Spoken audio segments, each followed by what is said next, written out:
a continuación tenemos a Ana Rita Sá Carneiro, graduada de la Universidad Federal de Pernambuco en urbanismo, también por la misma universidad, y maestría en desarrollo urbano por la Universidad Federal de Pernambuco, doctorado en arquitectura en la Oxford Brookes University en 1995, actualmente profesor asociado de la Universidad Federal de Pernambuco y coordinadora del Laboratorio de Paisaje del Departamento de Arquitectura y Urbanismo de la misma universidad, miembro del Comité Internacional de Paisajes Culturales de ICOMOS y de la Asociación Brasileña de Arquitectos Paisajistas, representante de ICOMOS en Brasil.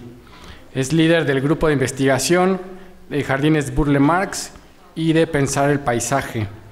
Tiene experiencia en el área de arquitectura, urbanismo, con énfasis en conservación urbana integrada y más específicamente en los estudios de jardines de Burle Marx, de la teoría del paisaje y de los espacios públicos. Actualmente actúa como consultora para la restauración de los jardines de Burle Marx en Recife. Pido un aplauso, por favor, a Ana Rita Carneiro.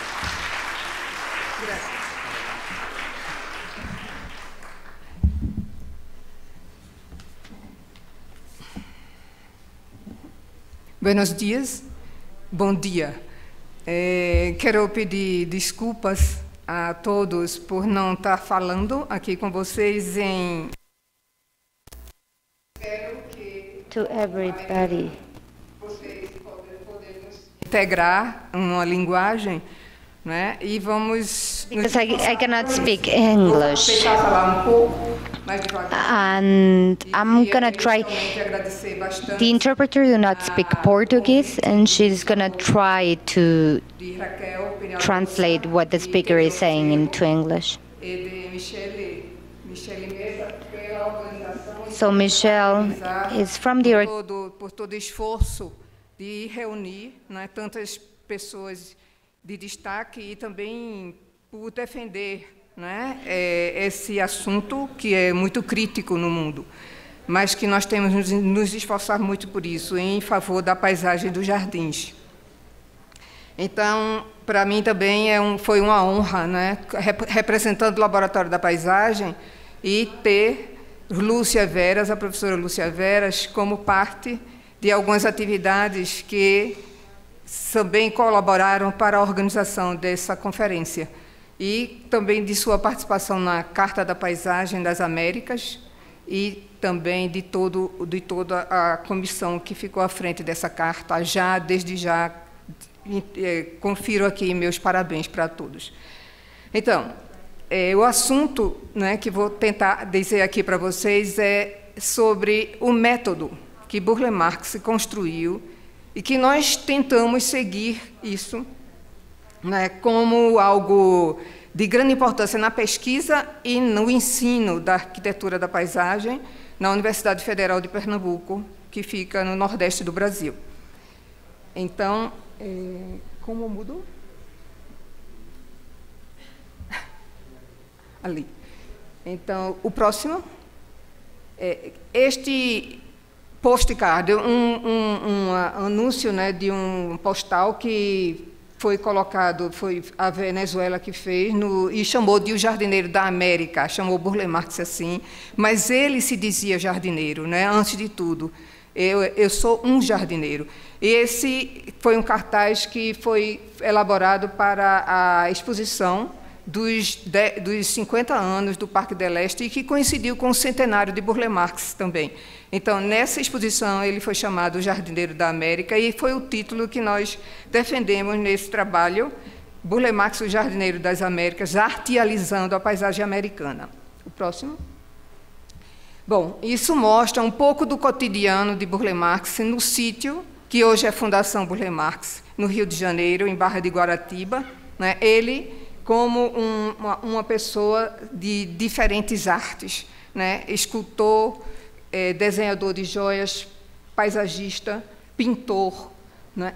E também gostava muito da culinária. Então, tem muito mais coisa, né, que ele dominava. Esse é um dia dele trabalhando e pintando e acompanhando todo o trabalho no sítio Burle Marx, na cimenteira do sítio. Pode passar o próximo. E esse é um esquema que nós tentamos, né, construir para entender esse pensamento, né, de Burle Marx.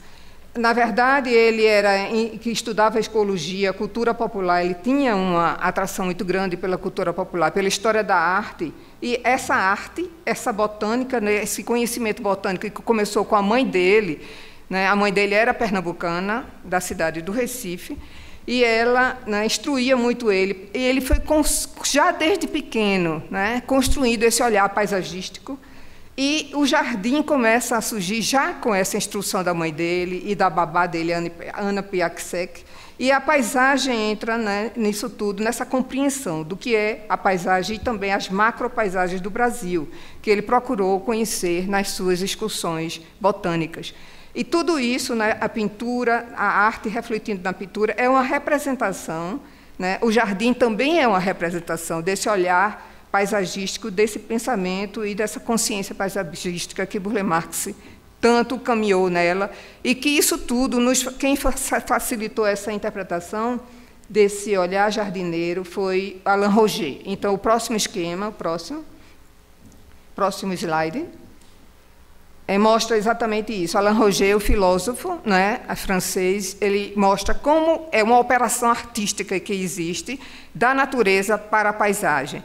Né? Então, existe como se fosse uma representação e uma transformação dessa natureza em paisagem que ele chama de artialização.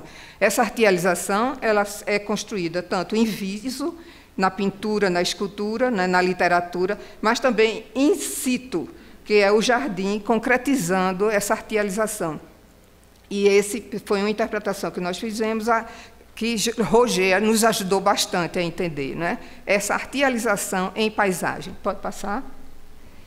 Bem, esse é Burle Marx com 25 anos, do lado esquerdo, e são pessoas que trabalharam com ele. Luiz Nunes, arquiteto e diretor-geral desse setor, que Burle Marx foi diretor de Parques e Jardins, no estado de Pernambuco, é o Departamento de Arquitetura e Construção do governo, e ele ficou e morou em Recife de 1935 a 1937.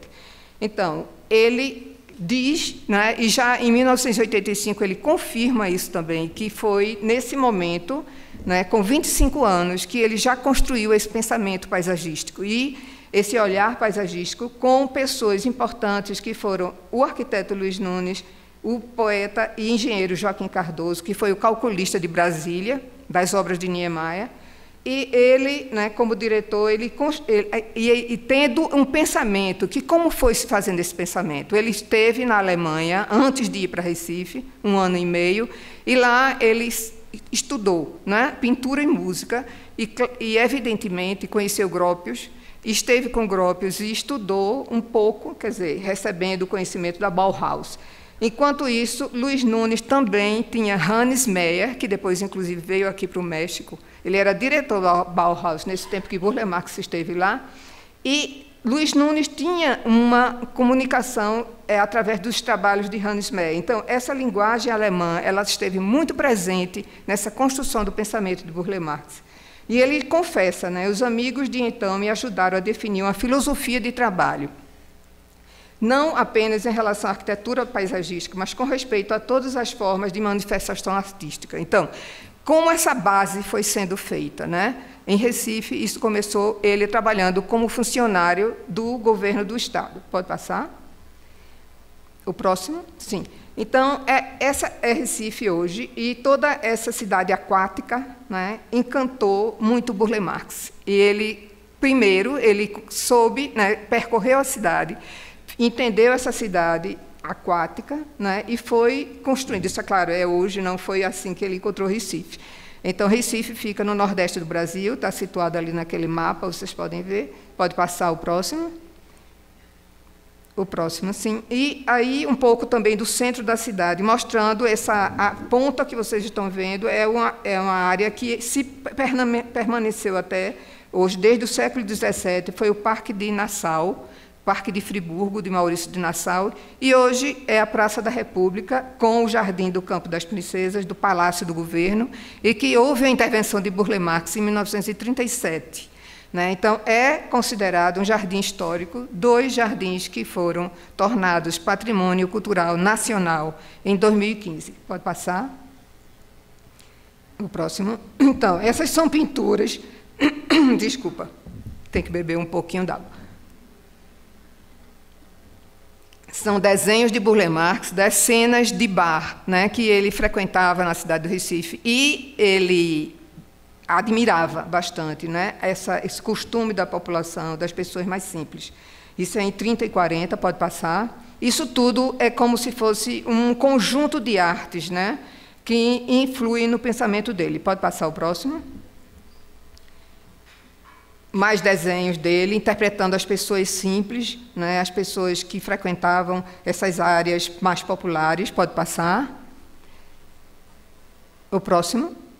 E pinturas também das redondezas, né, das áreas da redondeza da cidade do Recife. Isso é 1932, né, e ele representa não só as áreas pobres, né, as áreas que tinham o rio Capibaribe, o rio Bibiribe, com a arborização. Pode passar. O próximo. Também áreas do centro da cidade, isso é Recife, no centro, aqui mais a área da redondeza, mas isso tudo, né, ele interpreta a cidade, né, transforma esta natureza que ele vai vendo e representa em pintura. Pode passar. Bem, isso é exatamente em 1930, os 3 primeiros jardins que ele faz paralelamente. Né, são desenhos de Burle Marx da Praça de Casa Forte à esquerda, no meio a Praça Euclides da Cunha, que é o Jardim das Caquetáceas, e ao lado a Praça Arthur Oscar, que é o Jardim de Plantas da Restinga. São 3 ecossistemas presentes e que ele estuda bastante para construir esses jardins. Abaixo, as pinturas, né, ao mesmo tempo que ele faz o jardim, ele pinta de colorido, e os jardins vêm muito mais em desenho nanquim. Né? Então, são pessoas também simples, a cabocla, as costureiras, né, as aguadeiras da cidade, que ele vai, né, é como se fosse um alimento, é uma retroalimentação de tudo que ele vê, interpreta, e pinta e desenha. Pode passar? Então, o departamento de arquitetura, né, que ele frequentou como diretor do setor de parques e jardins, que esse método de trabalho dele começa a ser construído. Então, o que é necessário para se pensar um jardim? Um conceito, né? Então, ele defende que tem que ter um tema, uma ideia básica. Isso ele já vai dizendo tudo isso que eu estou falando aqui para vocês. Ele dá um depoimento para o Jornal da Cidade, em 1935, relatando tudo isso, detalhadamente. Então, tem que ter um conceito, entender a paisagem, né, através dos naturalistas. Ele estudou bastante os naturalistas alemães, né, ingleses, que visitaram o Recife e o Brasil, não só o Recife, mas o Brasil, e escreveram bastante sobre os macrosistemas, os ecossistemas, as macropaisagens. Excursão para observar a natureza, ele percorreu bastante o interior, não só do Brasil, mas de países da América Latina também. Aclimatação e hibridização, né? Já desde esse início, ele se preocupa como trazer as plantas, como aclimatar essas plantas, e isso ele fez lá mesmo no estado de Pernambuco. A forma e o processo, né? Então, a preocupação não é só a forma e como esse jardim vai ter futuramente, é um desenho, mas eu tenho que entender isso como um processo. O que é que precisa para isso se perpetuar? O jardineiro, ele já vai falando, né, da importância de jardineiros treinados e que precisa de uma cimenteira também. Então, tudo isso ele já vai colocando desde aquele momento, né, como é que vai se conservar o jardim. Próximo.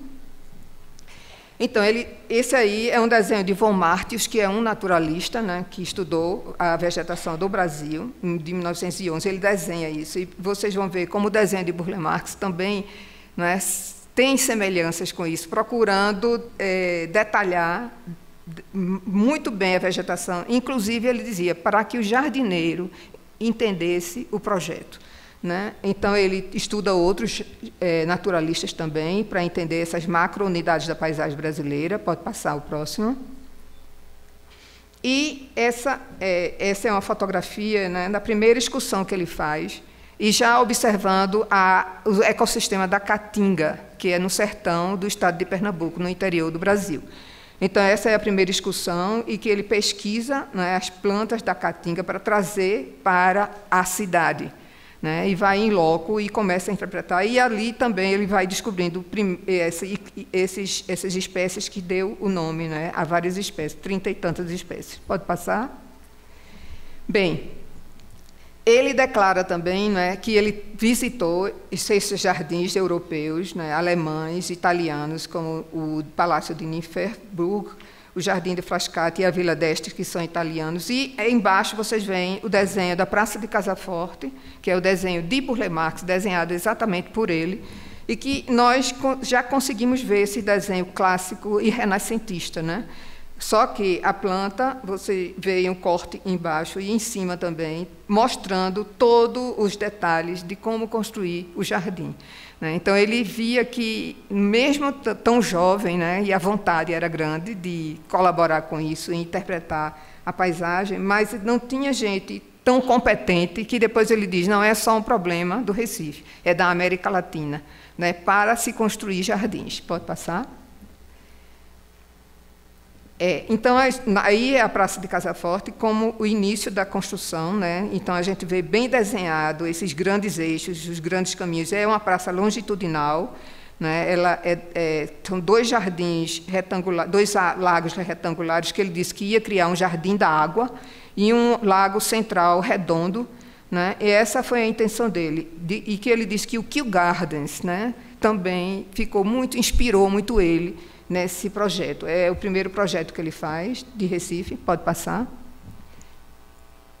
Ainda desenhos de Burle Marx, todos esses são desenhos dele, e vocês vejam como as plantas são detalhadas, né, no desenho, meticulosamente detalhadas, para que fosse possível essa reconstrução. Ele imagina a paisagem já na sua plenitude, né, o jardim com a sua paisagem, e ali ele vai desenhando e testando os diferentes elementos, onde, né, já se vê no centro, vocês estão vendo embaixo, é o jardim das plantas da Amazônia.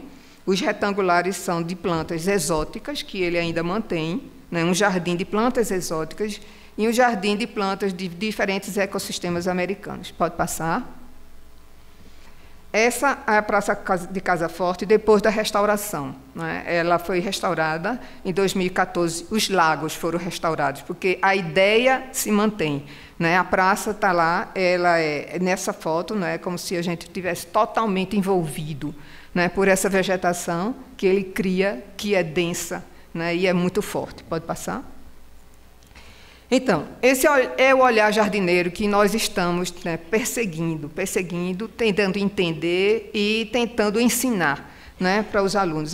E Burle Marx diz, né, ele aprendeu com Leo Putz, que é esse professor dele alemão que ensinou quando ele estava estudando na Escola de Belas Artes do Rio de Janeiro. Leo Putz disse isso: é preciso organizar e interpretar a natureza. Então, foi a primeira pessoa com quem ele conversou e que chamou a atenção para ele da importância de interpretar a natureza, né? E ele escreve, aí é Burle Marx que diz, o jardim é natureza organizada segundo leis arquitetônicas. E já em 1935 é assim que ele afirma, né, o que é o conceito de um jardim, o que é essa natureza organizada, né? Então, é o ponto de partida, essa natureza, e como ele vai organizar nesse jardim. Pode passar? Bem, aqui, ao mesmo tempo que ele faz a Praça de Casaforte, a Praça Euclides da Cunha, que é a praça onde tem plantas da Caatinga, que é uma foto aqui, é como se a gente quisesse entender, isso é a Caatinga, verdadeiramente como ela se encontra, né, na natureza, no interior, e ali é o desenho que ele faz, né? Então, é como se ele estivesse artializando, né, essa filosofia de trabalho que ele vai já decidindo e tomando como um caminho, né, um método. E aí as primeiras coletas foram feitas em área da Caatinga, isso é dito por ele, né? Ele fez as viagens sempre com botânicos, esse foi o primeiro botânico, Brade, né? E ele percorreu vários lugares, e ele teve também Henrique Lamet de Melo Barreto, outro botânico que foi mais intenso, né, no trabalho com Burle Marx, e que ensinou ele a observar as plantas e de entender que elas não vivem isoladas, mas em associações, que têm sua lógica própria e sua própria beleza. Então, essa articulação e essa junção e compreensão de unidade, a forma como unidade, né, que ele traz como um dos princípios importantes. Pode passar? Bem, aí é o estudo que ele faz da Praça Euclides da Cunha, e nós conseguimos isso no sítio Burle Marx, né, na Fundação Sítio Burle Marx, que é, inclusive, um que está na lista indicativa do Patrimônio da Humanidade, né, que fica no Rio de Janeiro. Então, todos esses desenhos já mostram como ele faz essa artialização. É muito interessante a gente entender isso, né? Quando ele já imagina o jardim, nesse aqui, já na sua paisagem, ou seja, como ele está no entorno, e vocês observem aquele ponto focal ali no meio, né, daquela elipse, que é a escultura de um homem de tanga, né? Assim como em Casa Forte ele defendeu a colocação de uma escultura de uma Índia, né, que ele defende exatamente essa cultura indígena sempre, né, e nunca foi colocada essa Índia, assim como esse homem de tanga nunca foi colocado. E ali ele faz estudos de perspectiva, imaginando a cortina de vegetação que protege, né, e a experiência de paisagem que cada pessoa, o usuário, vai ter ao entrar nesse jardim. Ele é pequeno, mas é muito significativo. Pode passar? Também mais desenhos ampliados, né, imaginando os cactos e essa vegetação da cortina, né, que compõe todo o jardim, também de plantas da caatinga. O olhar jardineiro artializando a paisagem, né? Tudo isso foi feito estudando a praça em 1935. Pode passar? Mais desenhos, né? E aí vocês observam como ele dá destaque às plantas, mas sempre o homem de tanga, né? Essa escultura, né? Essa obra de arte aparece sempre. E como você vai observar aquilo, e inclusive o casario do entorno também aparece, né? É uma clareira, né? Na verdade, o centro é uma grande clareira, uma grande abertura, onde a pessoa vai penetrando e vai sentindo essa experiência de natureza. Pode passar? São momentos da Praça Euclides da Cunha, né? Logo quando foi construída, essa foto do início, onde tem um mandacaru, uma planta da caatinga alta, inclusive foi trazida do sertão para ser colocada na praça, essa aclimatação, não é, que ele defende. São momentos da década de 1950 mais embaixo, né? E essa vegetação se mantém, né, hoje, depois de restaurada, foi restaurada em 2004. Essa foi a primeira praça a ser restaurada. Pode passar? E, então, você, comparando, né, essa artialização, que é uma retroalimentação de todo o processo de trabalho dele, né? A vegetação, como se apresenta, o desenho, aqui na década de 50, e a praça hoje, né, onde estão presentes ainda as cactáceas. Pode passar? Próximo. Então, ele é quem fala, né, disso, que ele sentiu necessidade de ter um depósito de plantas já em 1935, então ele já coloca esses problemas de gestão do jardim, né, muito claramente, que permanecem, para vocês verem até hoje, os mesmos problemas, né, de que precisa ter um depósito de plantas, uma cimenteira, de que ele aprendeu com os servidores municipais que não entendiam de manutenção de plantas. Ele já estava dizendo, né, eles não entendem, e ajudou na execução dos jardins, e viu que era preciso treinar jardineiros, ensiná-los a cavar, adubar, plantar, podar, né? As plantas são seres vivos com necessidades e personalidades próprias. Então, é um momento de consciência do trabalho que ele está fazendo e de como aquilo vai ser perpetuado, vai ser conservado. Pode passar? E essa é uma imagem, né, de 1936, com o jardineiro já na praça, né, e que ele já diz, também cita isso, né, que a conservação do jardim no Brasil foi sempre difícil, por não se poder contar com bons jardineiros, pois não temos escolas de jardinagem. É um problema geral da América Latina, isso ele declara em 1977.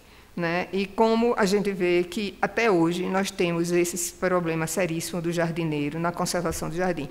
Então, muitas pessoas dizem, não, mas um jardineiro não é uma coisa básica. Eu encaro como a base da pirâmide para que haja conservação. Se não tiver bons jardineiros, você não vai ter jardim. Pode passar? Então, esse jardim moderno, né, é isso que a gente está tentando mostrar para vocês, como ele foi sendo criado.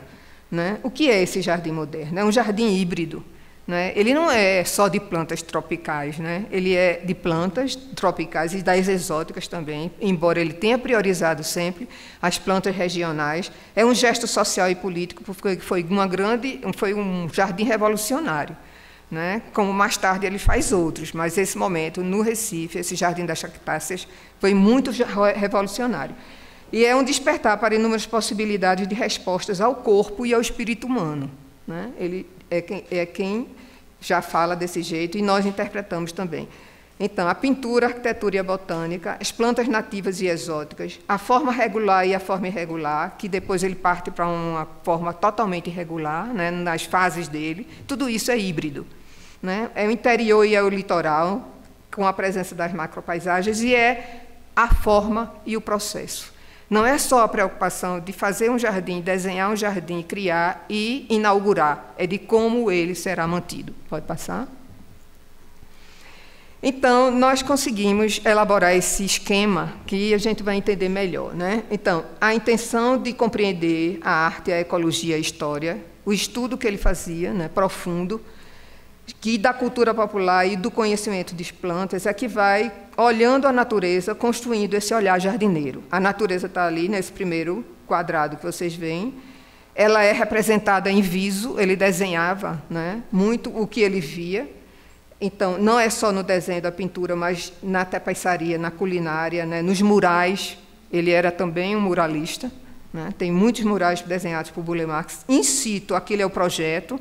É o Jardim do Banco Safra, em São Paulo, né, que é o jardim como uma operação artística concretizada in situ, e a natureza projetada, ali já é o jardim feito, né, e concretizado. Esse é um pensamento jardineiro, né, que ele defendeu e que, para nós, é a grande mensagem, né, que dá essa interpretação da paisagem americana e é um jardim híbrido, né, que traz a natureza e a cultura juntos. Pode passar? Casa forte, novamente para vocês verem, e um detalhe dessa Índia a se banhar, da identidade cultural do Brasil, que eu acho também né, é da América, né, também se expande. É o Jardim das Plantas da Amazônia. Pode passar? Aqui, das cactáceas, né, que é para Euclides da Cunha, e que ele recomenda a colocação de homem de tanga, que é o índio, né, também jamais civilizado, e que dá a identidade cultural também do Brasil. Pode passar?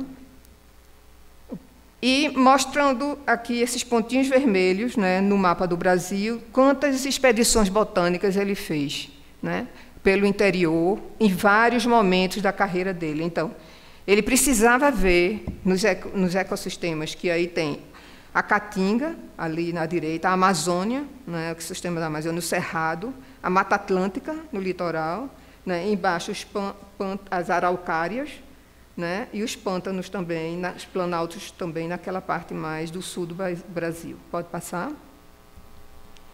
São desenhos de Burle Marx, à esquerda da Praça do Derby, mostrando os pandanos, né? Foi um desenho também de 1932. Nós notamos, né, como isso é denso, né, na interpretação dele, como o desenho da praça é uma grande floresta. E ao lado um desenho de Burle Marx dos mangues também, que é o ecossistema do manguezal, né, e que ele desenha dessa forma bastante detalhada. Pode passar? São mais dois desenhos de ecossistema Restinga, à direita, e a Mata Atlântica, à direita a Mata Atlântica, à esquerda a Restinga, né? E muito semelhante aos dos naturalistas que ele via, né? Pode passar? O próximo. Então, na década de 50,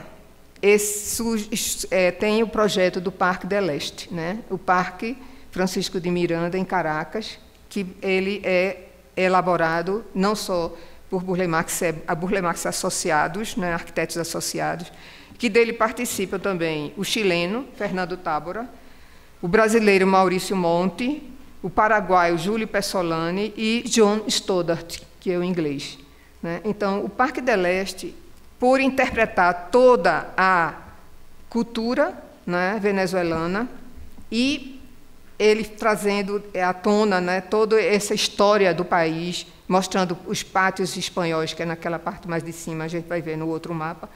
Então, é uma interpretação da história, né, e é uma intenção de mudança de governo que ele reflete aí também, por isso que a equipe dele foi chamada, de criar um espaço público democrático, né? Então, o parque urbano é criado com a visão também de jardim botânico, né? Então, é um tema diferente, é uma grande área de 80 hectares, pode passar, e que, né, esse desenho de 1950 já parte para a nova fase de Burle Marx, né, que é do cubismo, que ele passa, ele começa com retrato, né, das pessoas, desenhando de retrato, e depois ele passa para a fase mais cubista, que Picasso é um grande, né, um grande representante assim, na toda a pintura dele, né, tem uma influência muito grande, assim como Van Gogh também. E aí esse desenho é um pouco para a gente mostrar como tudo vai se fazendo, né, como um misto. Né? Pode passar o próximo, é uma mistura, é um híbrido. E a expedição botânica que ele faz na Gran Sabana e na Venezuela, né, com botânicos. O Burle Marx está ali de óculos no meio, pode passar. São muitas expedições para fazer a interpretação desse parque, que leva 335 espécies diferentes, segundo Anita Berrisbetia, que foi o livro que nós nos baseamos.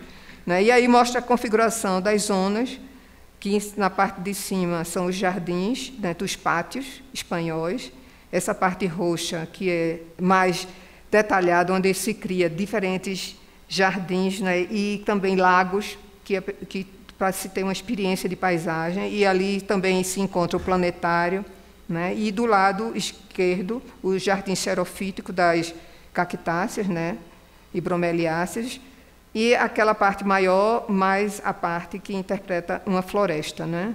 Então, esse é o Parque del Este, a configuração espacial, pode passar.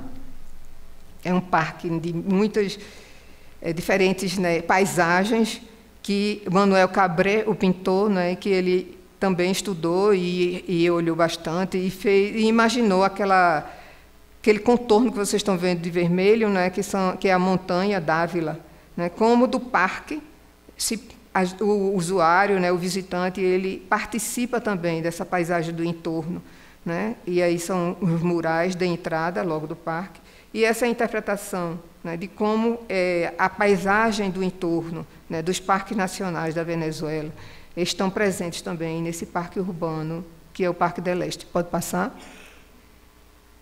São imagens, né, fotos do Parque del Este que retratam um bom momento, né, que hoje está se passando por uma situação muito difícil, né, por causa de toda a questão política da Venezuela. Pode passar, mas são paisagens lindíssimas. O próximo. Burle Marx trabalhando, né, em Caracas. Ele teve vários outros projetos. Depois do Brasil, foi o país que construiu mais jardins de Burle Marx. Pode passar. E aí, né, mostrando o Leandro Aristeguieta, e 3 horticultores participaram muito, aliás, foi parte dessa grande equipe, né, de projeto do Parque del Este, e as várias expedições que aconteceram, e dessas expedições, 335 espécies, né, sendo da Venezuela 45%, do Brasil, do México, de Cuba, Bolívia, Colômbia, Argentina, África. Foram várias espécies que ele juntou, né, e que estão representadas nesse Parque del Este. Pode passar? Parque do Flamengo, nesse intervalo, né, também de 1950, nessa década, acontece o projeto do Parque do Flamengo, que é parte hoje da paisagem histórica urbana, aliás, paisagem cultural, né, urbana, tombada, e, aliás, com o título de Patrimônio da Humanidade, que é o Rio de Janeiro. O Parque Flamengo tem 120 hectares, pode passar.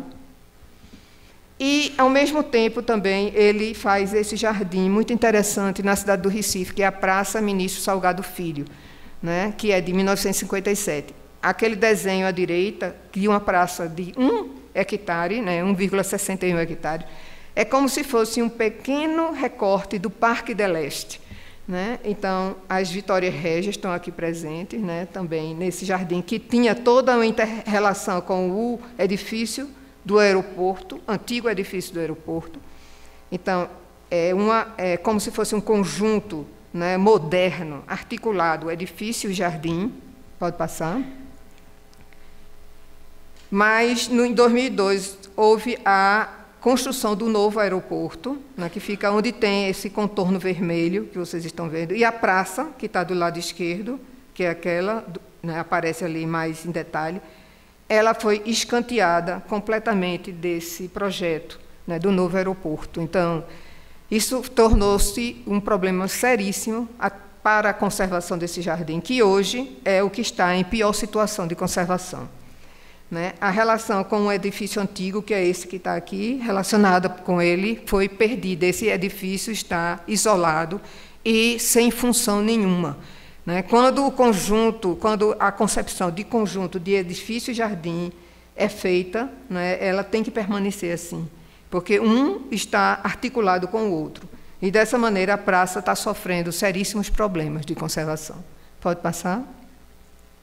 A Praça Salgado Filho, né, logo quando ela foi também restaurada em 2013, né, aquele é o edifício que não está em uso, pode passar, e aí a gente vê como se o desenho, né, do projeto de Burle Marx é como se tivesse um pequeno recorte desse Parque del Este, rebatido ali, e a relação com o aeroporto, que fica naquela parte de cima, né, do edifício do aeroporto. Então, é muito claro, né, como há uma extensão, né, da compreensão do pensamento dele na América. Pode passar?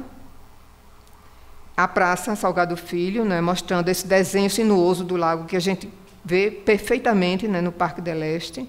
Pode passar? E comparando as paisagens, né, do Parque del Este e da Praça Salgado Filho. Então, é como se tivesse uma relação intrínseca, né, muito direta, de se tornar, né, uma cultura híbrida, essa compreensão de escala que Burle Marx tem. Pode passar? Ok. Bem, isso é para mostrar que a Praça Salgado Filho está ali, né, embaixo, e ela faz parte desse conjunto de 6 jardins que foram considerados patrimônio nacional em 2015. Então, são 6 jardins que estão na cidade do Recife: a Praça de Casa Forte, Praça Faria Neves, Praça Euclides da Cunha, Praça do Derby, Jardim do Campo das Princesas e a Praça da República, e a Praça Salgado Filho. É um conjunto, né, de jardins que foram tombados, todos em um mesmo momento, e que é um trabalho intenso do laboratório, junto à prefeitura da cidade, para que eles permaneçam, que essa paisagem não se acabe, não seja destruída. Pode passar? E mais uma intenção de tentar ver esse percurso dele, né, de natureza para natureza projetada como jardim. Década de 30. Pode passar o próximo, que vai somente dar um brilho nos jardins. O próximo. Isso. Então, a Praça de Casa Forte, a Praça Euclides da Cunha, Pampulha, que acontece antes, né, do Ministério da Educação, do Rio de Janeiro, que é o desenho bem sinuoso de Burle Marx, bem irregular, que marca exatamente a mudança da fase dele. Pampulha já prepara para isso também. O Parque del Este, o Parque do Flamengo, a Praça Ministro Salgado Filho. Então, nesse conjunto, né, se vê não só a mudança e é a fase dele que vai se passando, mas se vê um conjunto integrado de um pensamento americano. Pode passar? Então, essa é a educação do olhar jardineiro, é uma educação patrimonial que a gente vem trabalhando intensamente, né, e tentando passar para os nossos alunos. E não só para os alunos, mas para os envolvidos com a questão da arquitetura da paisagem. E essa preocupação, qual o futuro do jardim? O futuro é essa conservação, é essa gestão, que não podemos separar isso, né, da criação do projeto. Né? Então, eu acho que essa foto de Burle Marx representa muito essa preocupação dele. Pode passar? Mas nós estudamos bastante essa filosofia da paisagem que a professora Adriana Serrão vem desenvolvendo na Universidade de Lisboa. Ela estuda não só, ela conseguiu reunir vários paisagistas e tem uma pesquisa interessante que é a filosofia da arquitetura da paisagem, né? E ela, em um trabalho dela, ela conseguiu escrever isso muito interessante. A proposta da figura do homem jardineiro do planeta é, em última instância, ética. Contém a responsabilidade individual e coletiva em conciliar o bem humano e o futuro biológico, né? Coincide um pouco com o que a professora arquiteta paisagista Marta estava defendendo aqui.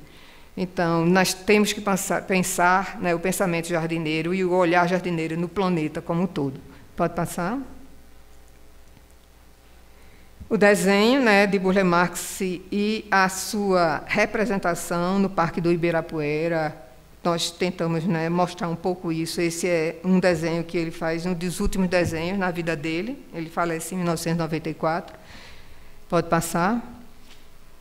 E esse jardineiro da América, como ele foi chamado, né, artializando a paisagem americana, está nessa mensagem sempre dele. Fazer jardim é fazer arte, né? Mostrando como a árvore está presente, como o desenho, né, de interpretações cubistas está presente, como o mangue está presente nesse trabalho à esquerda do mangue azul que ele desenha, né? Então, a gente conclui com esse slide. Muito obrigada para vocês todos.